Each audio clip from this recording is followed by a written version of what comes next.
Hello, scholars, and welcome to a figurative language lesson by me, Mrs. Halverson. Today, we're going to learn about a kind of a tricky concept called figurative language. I'd like to call this PowerPoint a crash course in understanding the language of the one and only Ivan. So, that is our next book that we're going to be reading, scholars, The One and Only Ivan. And it's one of my favorite books because of all the beautiful language that Ivan uses to describe his world around him. However, sometimes when he's using that language, it gets a little bit tricky to understand what he means. So, we're going to go over different kinds of figurative language and other literary devices that Ivan will use. So, today we're going to learn the different types of figurative language slash literary devices, and we're going to be able to identify them by taking a short quiz. So, after we learn all of these by listening to me, you're going to take a quiz. You may use the study guide that is provided for you on this lesson on your quiz. If you have trouble remembering what is what, I would suggest that you watch this PowerPoint one more time. Well, you probably are wondering, well, what is figurative language, Mrs. Halverson? And I'll tell you. Figurative language is when you use a word or a phrase that does not have a literal meaning. For example, she was like a bear in the morning.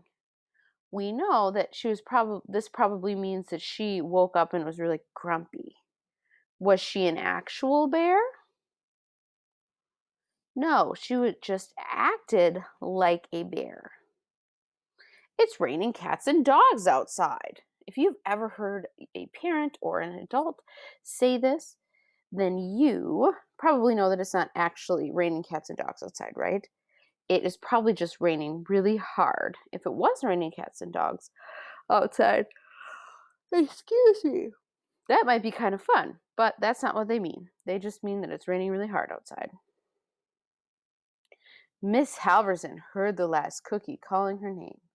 Now, Miss Halverson probably really wanted this cookie, but was the cookie really calling her name? No. Bow wow, barked the dog.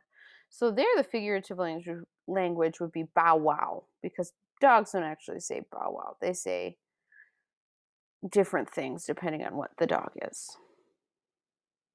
So again, figurative language is when you use a word or phrase that does not have a literal meaning.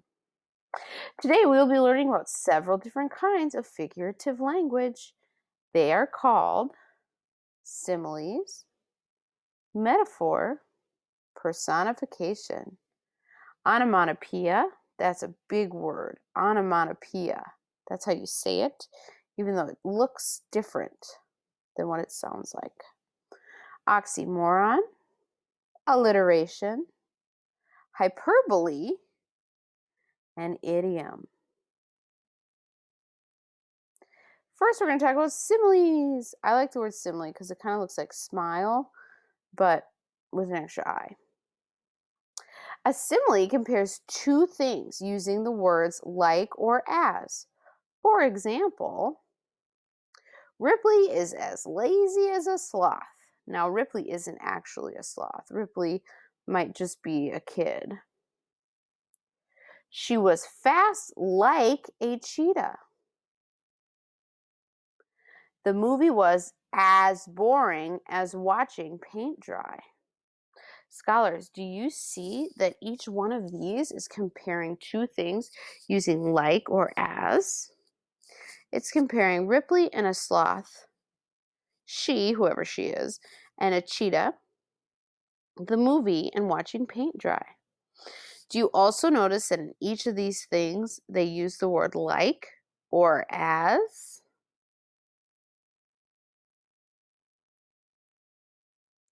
Metaphors are very similar to similes. A metaphor compares two things without using like or as. For example, the snow is a white blanket. He is a shining star. Tom's eyes were ice when he looked at her. So let's think about what are two things are they comparing? Snow and a white blanket. He, whoever he is, and a shining star. And then Tom's eyes and ice. Okay. Do we also notice that it does not use the words like or as? Does not. So a metaphor does not use those words. Simile does. All right, let's keep going. The next one's kind of a fun one. Personification. Personification is when non-human things or animals are given human qualities or characteristics. For example, my alarm clock yells at me to get out of bed every morning. Now, alarm clocks can't actually yell, right? Only people can yell. So we are giving the alarm clock a human-like characteristic to describe what it's doing. The moon played hide and seek with the clouds. Now, the moon can't play hide and seek, can it? Only people can. So that's another example of personification. The dog smiled at her owner. Now, you can tell me all you want that your dog smiles, and it might look like your dog is smiling, maybe when he or she is wagging their tails, but they don't actually smile. Only humans smile. Here's that silly one called onomatopoeia. Onomatopoeia is also a really fun one to think about. If you are a comic book fan, you've probably seen onomatopoeias before in your comic books. Onomatopoeia makes words from sounds. For example, hiss, sizzle, pop. These kind of words are really common in comic books to show what is going on and what the sounds are. So a lot of times authors of comic books use words like bam or bang or hiss. Oxymoron. An oxymoron contradicts or goes against itself. For example, jumbo shrimp. Shrimp are actually tiny, so how can they be jumbo? A small crowd. Doesn't a crowd mean a bunch of people? How could it be a small crowd? Then your only choice is also an oxymoron because it means one, so there is no choosing. There is no choice. You only have the one choice. So an oxymoron contradicts or goes against itself. Alliteration. Now we're going kind of fast. Let's take a pause for a moment and let's talk about the kinds of figurative language that we already learned about. A simile, remember, compares two things using the words like or as. A metaphor compares two things without using like or as. Personification is giving a human-like characteristic to something that is not human, like my alarm clock yells at me in the morning. Onomatopoeia are words that are made from sounds like bam, hiss.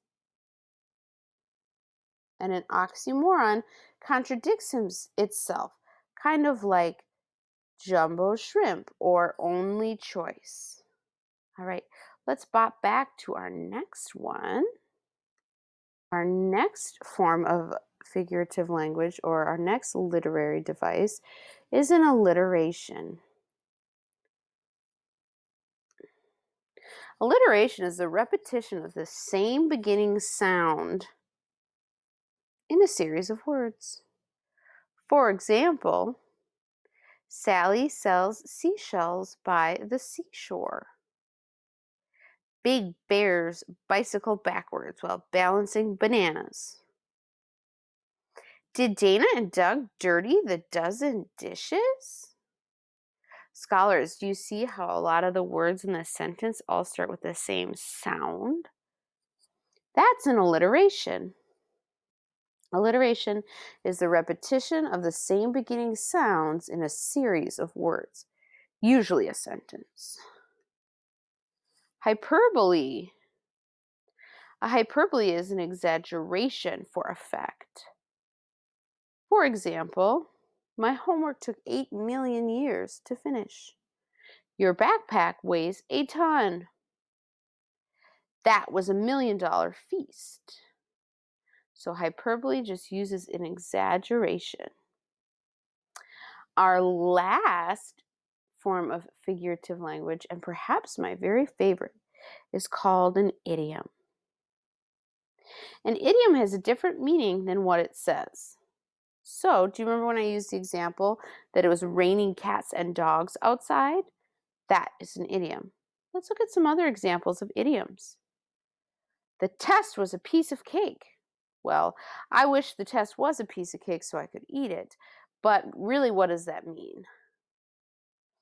Yes, it means that the test was easy. Our car cost an arm and a leg. Does that mean that you really have to cut off an arm and a leg to get a car? No, it just means that it was very expensive. Hold your horses means be patient, even if you don't have any horses. Let's pause for a second and go back and take a look. So the last three terms that we learned about, scholars, are alliteration, where most of the words in a series of words start with the same sound. She sells seashells by the seashore. Hyperbole is an exaggeration for effect. For example, this presentation seems like it's been going on for 3 hours. Idiom means something different than it actually says. It's raining cats and dogs. That cost an arm and a leg. Salt of the earth. Things like that. All right, scholars, that concludes our presentation video about figurative language and literary devices. Let's go over them one last time. A simile compares two things using like or as. A metaphor compares two things without using the words like or as.